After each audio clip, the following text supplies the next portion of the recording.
March 15th, 44 BC was fateful for Julius Caesar. He was a ruler that many people adored, but even more people hated him. He had concentrated too much power in his hands, and this did not please the senators who were used to ruling Rome. A conspiracy was brewing behind his back. Dozens of powerful men decided Caesar must die. But here is what is strange. The day before the assassination, Caesar was handed a note, which was a warning of the conspiracy. It contained the names of everyone who was going to betray him. Just read it and disaster could have been averted.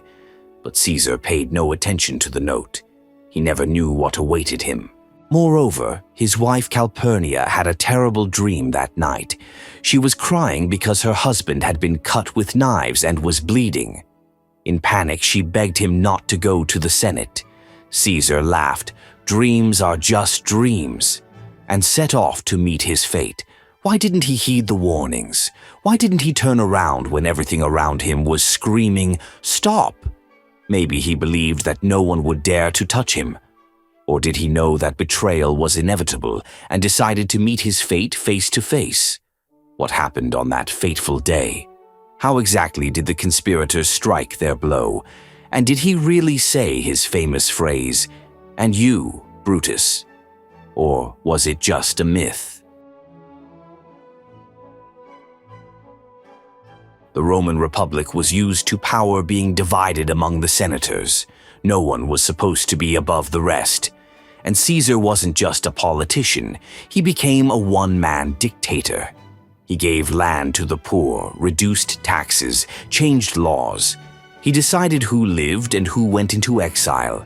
Many people loved him, but the senators saw him as a threat. They feared he would destroy the republic and make himself king. Officially, they claimed they were killing Caesar for freedom, but really they were just afraid of losing their power. More than 60 men conspired against Caesar. Among them were his former allies, friends, and even Brutus, a man he considered almost a son. They agreed that they would attack him in the Senate building, where he would have no guards. But Caesar had a loyal friend and associate, Mark Antony. He could have saved him that day, but the conspirators had thought of everything. One of them deliberately delayed Antony so he couldn't intervene. Everything was going according to their plan. The question that plagues historians is, why didn't Caesar try to save himself? He knew he had many enemies. He saw that people feared his power, but he didn't believe that anyone would dare to raise a hand against him. You could say that it wasn't politics that killed him, but his confidence in his own invincibility. He thought he was in control. But that day in the Senate building, control was no longer in his hands. The conspirators thought that with Caesar dead, the people would support them. But they were wrong. Chaos ensued, panic gripped Rome, and soon many of the assassins themselves paid for their actions. In the morning, it was business as usual. Caesar went to the session despite his wife's misgivings and warnings of a conspiracy. The senators were waiting for him in the hall, among them friends, enemies, and the main traitor Brutus. As soon as Caesar sat down, he was approached by one of the conspirators, Julius Caesar. He pretended to apologize for his brother, but suddenly he grabbed Caesar's toga and yanked it down. That was the signal. The next moment, the dictator was attacked with knives. Caesar was attacked from all sides. Men he thought were allies struck him one after another, 23 in all. At first, he tried to resist. But when he saw Brutus among the conspirators, his strength was gone.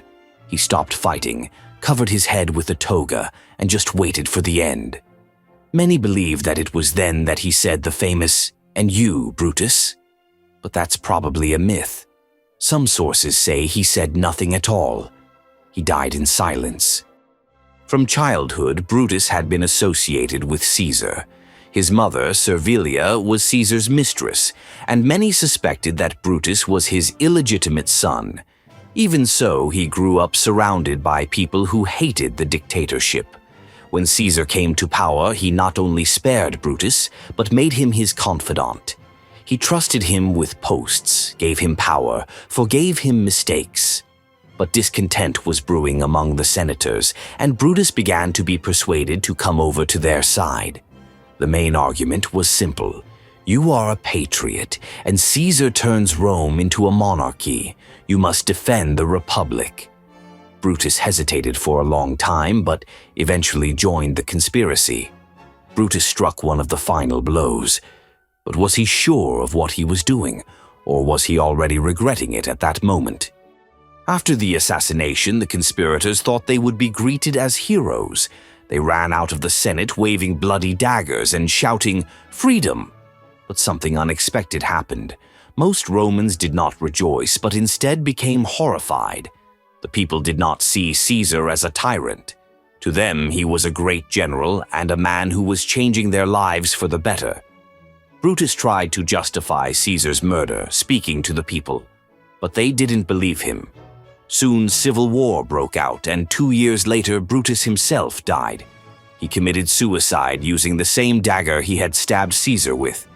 It can be said that Brutus not only betrayed Caesar, but also betrayed himself. He wanted to save the Republic, but he caused its demise. A few years later, power in Rome passed completely to Caesar's heir, Octavian Augustus, who put an end to the Republic. What happened to the other conspirators? The Romans took Caesar's death not as a liberation, but as a terrible tragedy.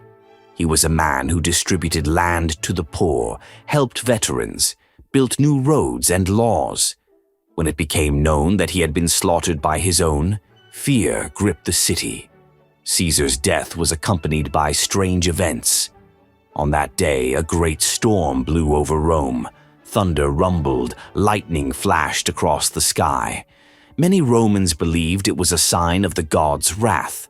They believed that the murderers had angered the higher powers, and they would not escape punishment. And indeed, the fate of the conspirators was tragic. Almost all of them died.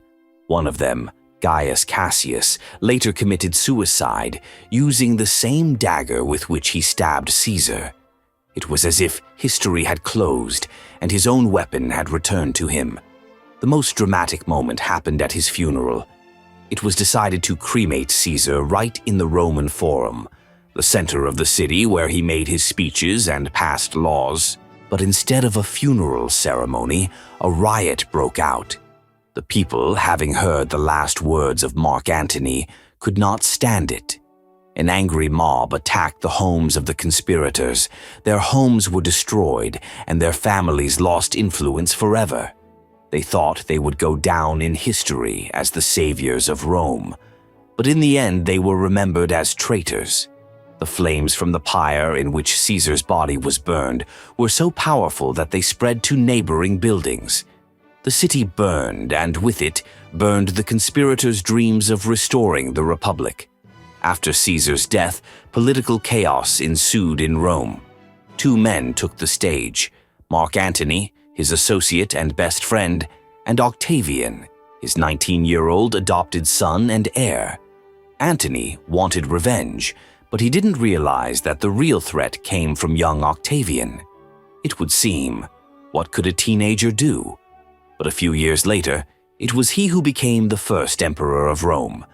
Ironically, the conspirators killed Caesar to prevent a dictatorship, but their act led to the birth of the Roman Empire, where power was concentrated in the hands of one man.